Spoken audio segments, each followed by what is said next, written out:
শাবনূর চলচ্চিত্র শিল্পী সমিতি নির্বাচনে গিয়েছিলেন ভোট দিতে এবং সেখানে গিয়ে তিনি সর্বক্ষণই লাইভে ছিলেন। বিষয়টা অনেকেরই দৃষ্টিকটু লেগেছে এবং খুবই এম্বারেসিং লেগেছে যে উনি যে কারোর সাথে ফার্স্ট মিট হচ্ছে আর উনি বলছে হ্যাঁ লাইভে আসছে কিছু বলো। এটা আসলে সেই ব্যক্তির জন্য খুবই বিব্রতকর।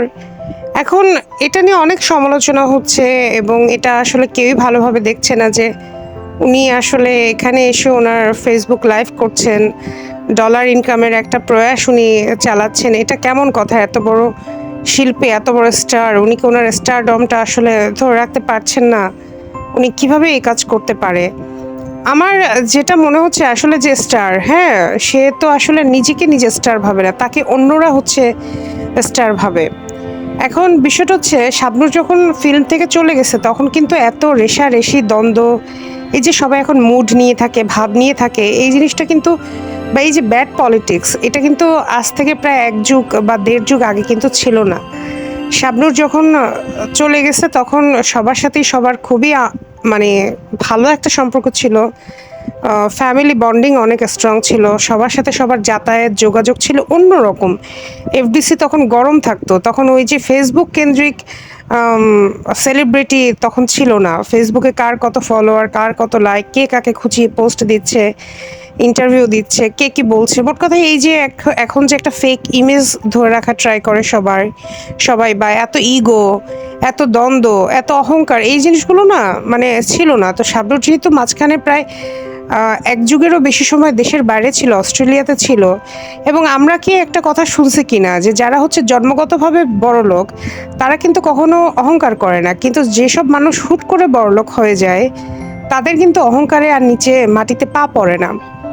তো শাবনূর যেহেতু জন্মের পর থেকেই সে এরকম স্টার, তাই তার ভেতরে আসলে ওরকম অহংকারের কিছু নাই, এবং সে যেহেতু অস্ট্রেলিয়ার মতো একটা দেশে থাকে, নতুন করে তার ভিতরে অহংকার, ঢং করা বা ইগো নেওয়া, এই বিষয়গুলো আসলে তার ভিতরে নেই। কিন্তু যারা খুব ছোট থেকে বড় পজিশনে আসছে বা হুট করে টাকার মুখ দেখছে, তাদের কি পরিমাণ অহংকার সেটা তো আপনারা দেখতেই পাচ্ছেন নিশ্চয়ই। ইদানিং কেন, কয়েক বছর ধরে নিশ্চয়ই সেগুলো দেখতে পাচ্ছেন। এখন বিষয়টা হচ্ছে শাবনূর এই পরিবেশ, এই এনভায়রনমেন্টটা সম্পর্কে সে অবগত না, যে কারণে সে, আমার কাছে যেটা মনে হয়েছে, সে যেটা করেছে সেটা একেবারে তার ভিতর থেকে অথেন্টিক একটা শাবনূর। বেসিক্যালি শাবনূর এরকমই। এখন এইটা ভালো, মানে ফেক অহংকার, ফেক অহংবোধ, তার ফেক ইমেজ, ফেক গৌরব, তারপর হচ্ছে ইগো, তারপর হচ্ছে ফেক একটা মুড নিয়ে বসে থাকার থেকে, আর্টিফিশিয়াল একটা পার্সোনালিটি ক্যারি করার থেকে, এই যে ইগোহীন, নিঃস্বার্থহীন এবং এই যে ভাবহীন একটা শাবনূরের ইমেজ, এটা অনেক ভালো। দেখেন শাবনূরের সাথে যারই দেখা হচ্ছিল সেই মানে তাকেই কিন্তু সে জড়িয়ে ধরে মানে ক্লোজ করে নিচ্ছিল এবং আরে তুমি কেমন আছো, এই সে হ্যান ত্যান। সে যে এত বড় একটা সুপারস্টার, তার ভিতরে কিন্তু কোনো অহংকারই আমরা দেখি নাই।